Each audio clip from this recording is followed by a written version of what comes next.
धर्मपुर गांव में रानी उसके परिवार के साथ रहती थी। रानी के परिवार में रानी का पति विजय, रानी की सास सुमित्रा और रानी की ननद गायत्री रहते थे। रानी के ससुराल वाले उसको बहुत परेशान करते थे। एक दिन सुबह रानी घर में काम कर रही थी। सुमित्रा रानी को आवाज लगाती है, अरे ओ करम चली रानी, कहाँ मर गई? जल्दी आ, मेरे पैरों में बहुत दर्द हो रहा है, तेल मल दे। माँ जी, बस मैं एक रोटी बेल दूं, फिर आकर लगाती हूँ। तू मुझे मना करेगी? अभी बताती हूँ तुझे। गायत्री जल्दी आ। सुमित्रा की आवाज सुनकर गायत्री भाग कर आती है और बोलती है, क्या हुआ माँ? जाकर रसोई घर से रोटी सेकने का चिमटा गरम करके लेकर आ, जल्दी जा, और अच्छे से गरम करियो चिमटा। अभी लाई माँ। गायत्री चिमटा गरम करके ले आती है और सुमित्रा गरम चिमटा रानी के हाथ पर लगा देती है। रानी जोर जोर से चीखती है और रोती है। दूसरे दिन रात को सुमित्रा अपने कमरे में सो रही होती है, तभी उसकी नींद खुलती है। सुमित्रा पानी का ग्लास उठाती है और पीने ही वाली होती है कि ग्लास नीचे गिर जाता है। सुमित्रा डर कर पीछे मुड़ती है, तभी उसके सामने एक साया आता है और वो डर कर नीचे गिर जाती है। सुमित्रा की चीखें सुन विजय, गायत्री और रानी तीनों भागते भागते कमरे में आ जाते हैं। सुमित्रा को जोर जोर से रोते देख विजय पूछता है, क्या हुआ माँ? इतनी रात को चीख क्यों रही हो? कोई बुरा सपना देख लिया क्या? बोलो माँ, बोलो। नहीं, यहाँ कोई है। मुझे ऐसा लग रहा है जैसे कोई मेरे पूरे बदन पर गरम तवा चिपका रहा हो। आई, कोई तो था यहाँ। माँ पागल हो गई हो क्या? यहाँ तो कोई भी नहीं है, पूरा कमरा खाली है। जरूर आपने कोई सपना देखा होगा, सो जाओ अब। दूसरे दिन सुबह सुमित्रा को डर की वजह से बुखार चढ़ जाता है। गायत्री भी उसके पास बैठी होती है। गायत्री मन में सोचती है, क्यों ना भाभी को मजा चखाया जाए। गायत्री जोर से आवाज लगाती है, भाभी मुझे खाना ला दीजिए, माँ के कमरे में ही, बहुत भूख लगी है। रानी रसोई घर में काम कर रही होती है। गायत्री की आवाज सुनकर बोलती है, अभी लाई दीदी। रानी जैसे ही खाने की थाली लगाकर गायत्री को देती है, गायत्री थाली को फेंकते हुए बोलती है, छी छी छी छी, कैसी सब्जी बनाई है, दिखने में ही कितनी बुरी लग रही है। थूकने का भी मन नहीं ऐसी सब्जी पर तो। नहीं खाना मुझे, ले जाओ अपना खाना। दीदी आप परेशान ना हो, मैं कुछ और बना देती हूँ। कुछ और क्या बना देती हूँ? माँ बीमार है तो घर का बिगाड़ा करोगी? पता है ना राशन कितना महंगा आता है। जाओ मेरे लिए दूसरी थाली लेकर आओ और ये नीचे गिरा खाना खुद खाओ, समझी? रानी रसोई घर में जाकर गायत्री के लिए दूसरी थाली लगाकर लाती है और खुद रोते रोते नीचे पड़ा खाना खाने लगती है। गायत्री उसको रोते देख बोलती है, कितनी मनहूस है, आपको शर्म नहीं आती? भैया कितनी मेहनत करते हैं, चुपचाप ये सारा खाना खाइए, हर बात पर क्या रोना। रात को गायत्री कमरे में सो रही होती है, तभी अचानक उसको कोई जोर से थप्पड़ मारता है।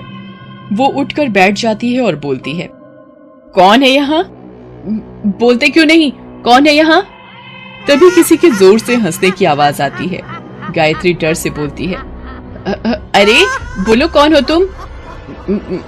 मुझे क्यों परेशान कर रही हो?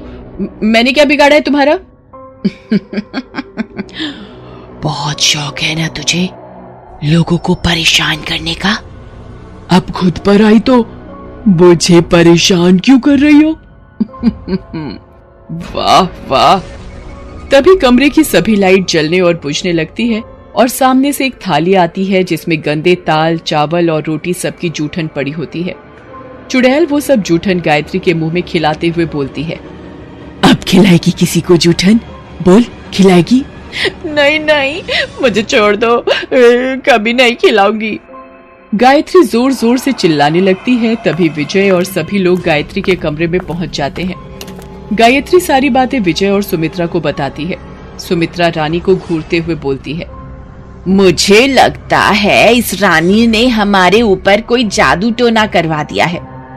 हाँ माँ, सही बोल रही हो आप, ये सब भाभी की चाल है। ये जितनी सीधी दिखती है उतनी है नहीं। मैंने कुछ नहीं किया है, आप सब लोग मेरे हैं, मैं आपके साथ ऐसा क्यों करूंगी?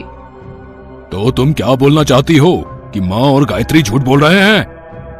तुम उन्हें झूठा साबित करना चाहती हो? मैंने कब कहा वो झूठ बोल रही है, पर मेरा यकीन कीजिए, मैंने कुछ नहीं किया। मुझसे जबान लड़ाओगी तुम? अभी बताता हूँ तुझे। विजय रानी को मारने के लिए जैसे ही हाथ उठाता है, विजय को एक जोर से थप्पड़ पड़ता है और वो नीचे गिर जाता है। सुमित्रा जोर से चिल्लाती है, मेरा बेटा! अरे कौन हो तुम? अरे कौन हो तुम? हमने तुम्हारा क्या बिगाड़ा है? क्यों परेशान कर रही हो हम लोगों को? घर की खिड़कियां जोर जोर से बजने लगती है, हवा और तेजी से चलती है और फिर सामने एक चुड़ैल दिखती है। सब उसको देखकर दंग रह जाते हैं। डरावना जला हुआ चेहरा चुड़ैल रानी से बोलती है, तुम्हें शायद मैं याद नहीं, मेरा नाम विद्या है, तुम्हारी बचपन की बेस्ट फ्रेंड। हम दोनों स्कूल में हमेशा साथ में रहते थे, पर मेरे पापा का ट्रांसफर बाहर होने की वजह से मुझे शहर जाना पड़ा और हम दोनों की दोस्ती टूट गई। विद्या, पर तुम ऐसे मेरे परिवार वालों को परेशान क्यों कर रही हो? क्योंकि ये लोग तुम्हारे साथ भी वही कर रहे हैं जो 2 साल पहले मेरे साथ हुआ था। मतलब? शहर जाने के कुछ सालों बाद मेरी शादी हो गई। शादी होने के दूसरे दिन से ही मेरी ननद, सास और पति तीनों ने मुझे बहुत परेशान किया। मुझे रोज बहुत टॉर्चर किया। मैं सब कुछ सहते सहते थक गई थी, पर फिर भी मैंने हिम्मत नहीं हारी। एक दिन मेरे पति और सास ने मिलकर मुझे इतना मारा, गंभीर चोट आने और बहुत ज्यादा खून बहने की वजह से मेरी मौत हो गई।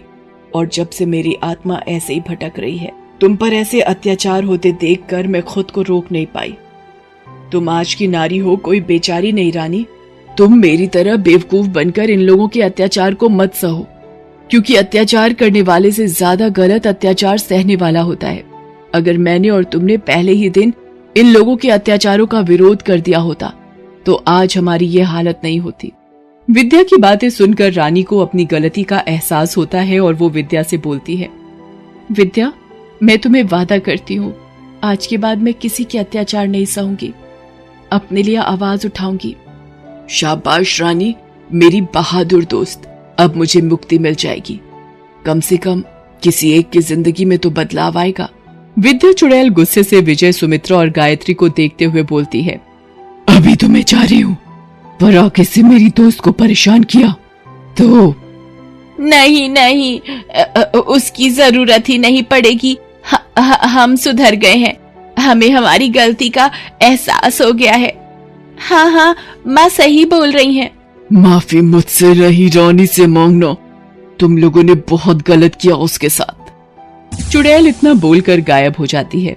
विजय, सुमित्रा और गायत्री को अपनी गलती का एहसास होता है और वो रानी के साथ अच्छे से व्यवहार करना शुरू कर देते हैं। गांव में हरिया नाम का एक बूढ़ा गरीब किसान अपनी 3 बेटियों के साथ रहता था। हरिया दिन रात खेतों में मजदूरी करके अपनी तीनों बेटियों का पालन पोषण करता था। फिर एक दिन पड़ोस के गांव का जमींदार किसी काम से रौनकपुर गांव में आता है। तेज धूप की वजह से उसे काफी प्यास लगी थी। वो पानी पीने हरिया के घर पहुंच जाता है।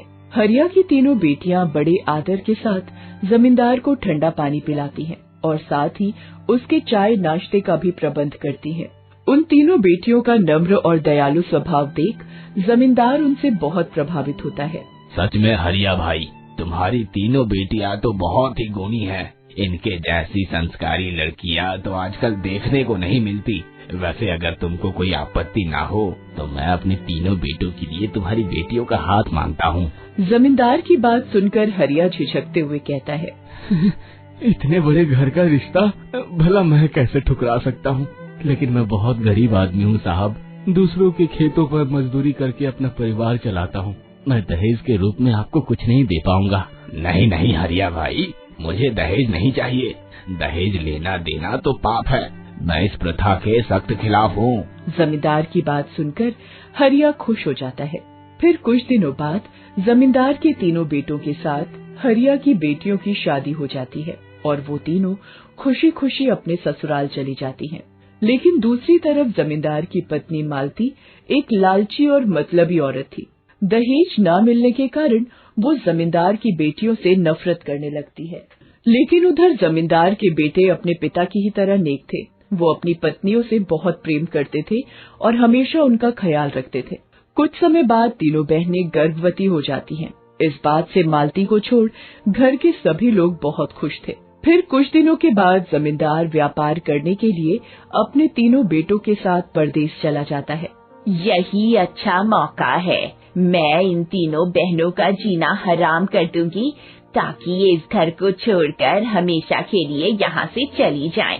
उसके बाद मैं अपने तीनों बेटों की शादी अमीर घरों में करवाकर दहेज में लाखों रुपए हासिल करूंगी। फिर अगले दिन तुम तीनों मेरी बात कान खोलकर सुन लो। आज से घर के सारे काम तुम्हें करने होंगे क्योंकि मैंने घर के सभी नौकरों को काम से निकाल दिया है। हरिया की तीनों बेटियां बचपन से ही बहुत मेहनती थीं, इसलिए वो तीनों मालती की बात से कोई ऐतराज नहीं जताती और मन लगाकर घर के काम करने लगती हैं। लेकिन फिर उन तीनों का 7वां महीना शुरू हो जाता है और उनके लिए काम करना मुश्किल पड़ने लगता है। दूसरी तरफ मालती तीनों बहनों से मजदूरों की तरह खेतों में भी काम करवाती थी। इस तरह धीरे धीरे उन तीनों बहनों की हालत बहुत खराब हो जाती है, लेकिन मालती को उस पर जरा भी तरस नहीं आता। अरे ये मालती तो एक नंबर की चांडाल सास है। इसकी तीनों बहुएं गर्भवती हैं, फिर भी उनसे नौकरानी की तरह काम करवाती है। अरे खेतों में काम करने के लिए उनके पास मजदूरों की कमी है क्या? अरे ये मालती जानबूझकर अपनी तीनों बहुओं को परेशान करती है। इसके जैसी बेरहम औरत तो मैंने आज तक नहीं देखी। इस तरह गांव के सभी लोग मालती की बुराई करने लगते हैं। फिर एक दिन मैं इन तीनों से जानवरों की तरह काम लेती हूँ। मैंने सोचा था इन्हें परेशान करूंगी तो एक दिन ये तीनों घर छोड़कर चली जाएंगी, लेकिन ये तीनों तो घर से निकलने का नाम ही नहीं लेती। कुछ ही दिनों में इनके बच्चे पैदा हो जाएंगे, उसके बाद मैं इनका कुछ नहीं कर पाऊंगी। नहीं, अब मुझे कोई दूसरा रास्ता अपनाना होगा। फिर एक दिन तुम तीनों यहाँ आओ। आज मैं तुम तीनों से कोई काम नहीं कराऊंगी क्योंकि आज मेरा जन्मदिन है। मैंने तुम तीनों के लिए बाहर से स्वादिष्ट खाना मंगवाया है, ये लो पेट भर खाना खाओ। उसके बाद तीनों बहनें मालती का दिया हुआ खाना खाने लगती हैं, लेकिन मालती ने उस खाने में जहर मिलाया था, जिस वजह से खाना खाते ही उन तीनों बहनों की मौत हो जाती है। ये देख मालती बहुत खुश होती है। उसके बाद मालती तीनों की लाश को पास वाले जंगल की जमीन में दफन कर देती है। फिर मालती वहाँ एक तांत्रिक को बुलाती है। मेरी बात ध्यान से सुन तांत्रिक, मैं नहीं चाहती कि मेरी बहुएं कल को चुड़ैल बनकर मुझे परेशान करे, इसलिए तू अपने मंत्रों की शक्ति से इन तीनों को पूरी तरह बांध दे। चिंता मत करो, मेरे मंत्रों में बहुत शक्तियाँ है। ये तीनों कभी चुड़ैल बनकर बाहर नहीं निकल पाएगी। उसके बाद तांत्रिक मंत्र पढ़ना शुरू कर देता है और तीनों बहुओं की कब्र के अगल बगल सफेद राख बिखेर कर एक घेरा बना देता है। ये सब देख मालती निश्चिंत हो जाती है और उसके बाद मालती तांत्रिक को पैसों से भरी एक गठरी देकर वहाँ से अपने घर चली जाती है। दूसरी तरफ कुछ दिनों बाद जमींदार अपने बेटों के साथ गांव वापस लौट आता है। मालती उन लोगों के सामने दुखी होने का नाटक करते हुए उन्हें बताती है कि तीनों बहुएं पराये मर्दों के साथ घर छोड़कर भाग गई हैं। मालती की बात सुनकर जमींदार और उसके बेटों को बड़ा धक्का लगता है। सुनिए जी, मुझे तो शुरू से ही उन तीनों के लक्षण ठीक नहीं लगते थे। अच्छा हुआ तीनों चली गई। मैं तो कहती हूँ हम अपने तीनों बेटों की शादी किसी अच्छे घर की संस्कारी लड़कियों से करवा देते हैं। जमींदार मालती की बात मान लेता है। उधर मालती के तीनों बेटे भी अपनी पत्नियों पर बहुत नाराज थे और फौरन दूसरी शादी के लिए तैयार हो जाते हैं। फिर कुछ दिनों बाद मालती मोटा दहेज लेकर अपने तीनों बेटों की शादी अमीर घरों में तय कर देती है। देखते ही देखते शादी का दिन आ जाता है। मालती के तीनों बेटे सज धज कर दूल्हा बनकर मंडप में बैठ जाते हैं, लेकिन तभी अचानक चुड़ैल बनी मालती की तीनों बहुएं बड़े हंस के ऊपर सवार होकर वहां आ जाती हैं। उन तीनों की गोद में 3 सुंदर बच्चे थे। अचानक ये सब देख मालती के होश उड़ जाते हैं। अरे ये क्या, उस तांत्रिक ने तो मंत्र पढ़कर इन तीनों की कब्र को बांध दिया था, लेकिन अचानक ये चुड़ैल बनकर कैसे आ गई? वो एक दयालु तांत्रिक था। उसने हमें कब्र से बाहर निकालकर हमारे तीनों बच्चों की जान बचा ली और हमें ढेर सारी शक्तियाँ दे दी। आज हम तुझसे अपना बदला लेने आई हैं, लालची औरत। अरे ये सब क्या है मालती? तुमने तो कहा था ये तीनों पराये मर्दों के साथ भाग गई हैं। नहीं बाबूजी, ये सब झूठ है। इसी डायन ने दहेज के लालच में हम तीनों की जान ली है, इसीलिए हम तीनों इसे सबक सिखाने आई हैं। यह सुनकर जमींदार के तीनों बेटे मालती के ऊपर बहुत नाराज होते हैं। क्यों माँ, आखिर तुमने ये सब क्यों किया? अगर तुम्हें दौलत ही चाहिए थे तो हमसे कहती, हम तीनों बेटे जिंदगी भर पैसे कमाकर तुम्हारी ख्वाहिशें पूरी करते रहते, आखिर हमारी मासूम पत्नियों की जान लेने की क्या जरूरत थी? हाँ भैया, हमारी माँ औरत नहीं, एक डायन है। इसने तो हमारी गर्भवती पत्नियों पर जरा सी भी तरस नहीं खाया और बड़ी बेरहमी से उनकी हत्या कर दी। माँ, तुम हमारी नजरों से दूर चली जाओ, वरना हम कुछ कर बैठेंगे। अपने बेटे के मुंह से ये बात सुनकर मालती को बहुत गुस्सा आता है। ये तीनों चुड़ैल मरने के बाद भी मेरा पीछा नहीं छोड़ रही। अब मैं इन तीनों को हमेशा के लिए खत्म कर दूंगी। इतना कहकर मालती अपने बड़े बेटे की कमर पर लगी तलवार खींचकर तीनों चुड़ैल बहनों पर हमला करने के लिए आगे बढ़ती है। लेकिन तभी वो तीनों हंस मालती के ऊपर ढेर सारी आग उगलने लगते हैं और देखते ही देखते मालती का शरीर बुरी तरह जल जाता है और वह बदसूरत बन जाती है। उसके बाद चुड़ैल बहनें मालती को रस्सियों के साथ अपने तीनों हंसों के पीछे बांध देती हैं और हवा में उड़ाकर दूर एक पहाड़ी पर ले जाती हैं। उस पहाड़ी पर ढेर सारे सांप और बिच्छू मौजूद थे। उसके बाद वो तीनों मालती को पहाड़ी पर पटक देती हैं। तभी बड़े बड़े सांप और बिच्छू मालती के शरीर को काटना शुरू कर देते हैं। अरे मर गई रे, मेरी प्यारी बहू, मुझे बचा लो, मैं तुम तीनों के आगे हाथ जोड़ती हूँ। अच्छा, आज सामने मौत देखकर तू हमारे सामने हाथ पैर जोड़ रही है। तेरी जैसी दुष्ट औरत का मर जाना ही ठीक है। अब तू यहाँ से जिंदा बचकर नहीं जा पाएगी। देखते ही देखते सांप और बिच्छू मालती का शरीर नोच नोच कर खा जाते हैं। इस तरह उस लालची और धोखेबाज मालती को उसके किए की सजा मिल जाती है। दूसरी तरफ चुड़ैल बहनें अपने बच्चों को अपने पतियों को सौंपकर हमेशा के लिए वहाँ से चली जाती हैं। ये कहानी है अब्दुल, उसकी पत्नी समीना और उसकी 7 साल की बेटी मुस्कान की। अब्दुल माली का काम करता था और समीना एक बंगले में झाड़ू पोछेगा। दिसंबर की सर्दियों की बात है। कड़ाके की ठंड पड़ रही थी। आज तो हवा भी बहुत तेज चल रही थी। उसी सर्दी में अब्दुल, समीना और उसकी बेटी मुस्कान अपनी टूटी फूटी झोपड़ी में किसी तरह दुबक कर बैठे हुए थे। अब्बू, ये ठंड कब खत्म होगी? मुझे ठंड बिल्कुल पसंद नहीं है। हो जाएगी बेटा, कुछ दिन और लगेंगे। आज तो ठंडी हवा रुकने का नाम ही नहीं ले रही। पूरे शरीर में कपकपी सी छूट रही है। पता नहीं अल्लाह कब तक हम मजलूमों का इम्तिहान लेता रहेगा। अम्मी, क्या अल्लाह सिर्फ हम जैसे गरीबों का ही इम्तिहान लेता है?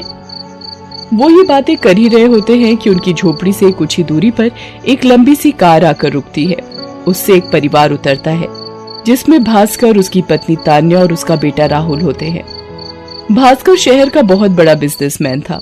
अब्दुल और समीना उस परिवार को पहचानते थे क्योंकि वे उन्हीं के आलीशान बंगले में काम करते थे। भास्कर और उसके परिवार ने उन लोगों को देखकर भी अनदेखा कर दिया। लगता है भास्कर साहब ने हम लोगों को देख लिया है।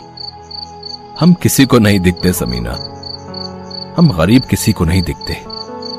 भास्कर और उनका पूरा परिवार उस कड़कड़ाती ठंड में आइसक्रीम खाने के लिए निकला था। जहां उनकी कार रुकी थी, एक आइसक्रीम वाला वहीं खड़ा था। लीजिए पापा, मिल गया आइसक्रीम वाला। अब जल्दी से मुझे दिला दीजिए आइसक्रीम। भास्कर और उसकी पूरी फैमिली उस ठंड में भी आइसक्रीम पूरे मजे लेते हुए खाते हैं।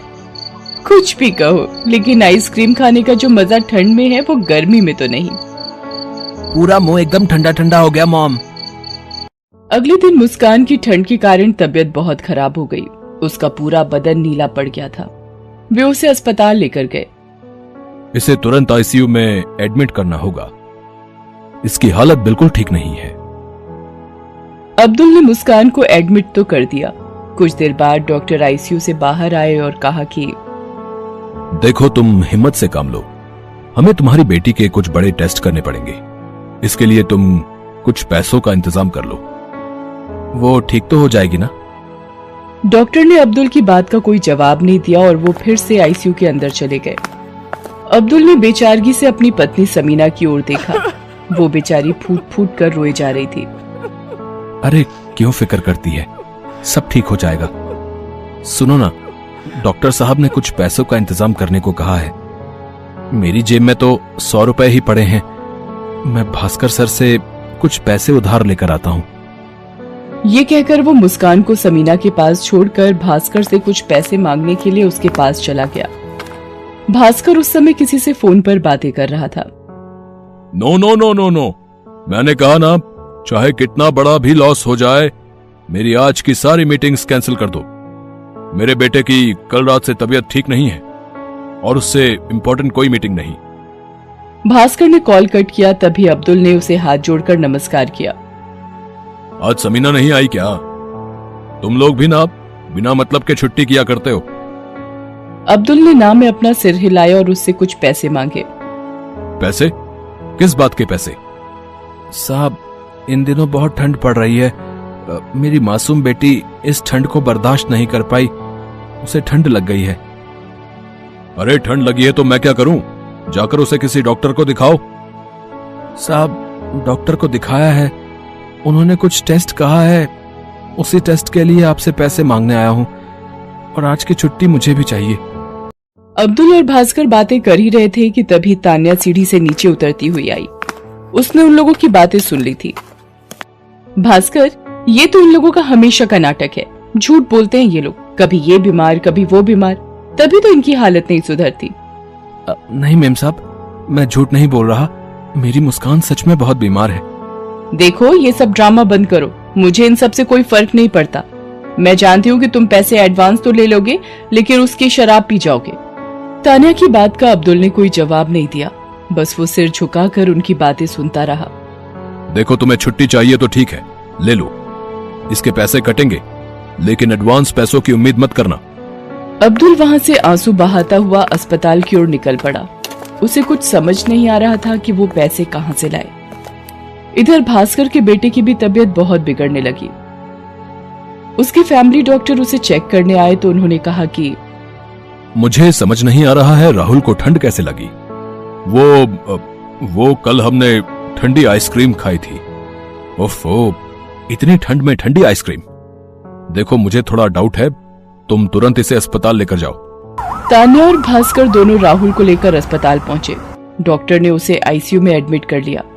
पूरे दिन अस्पताल में उसके बहुत सारे टेस्ट हुए।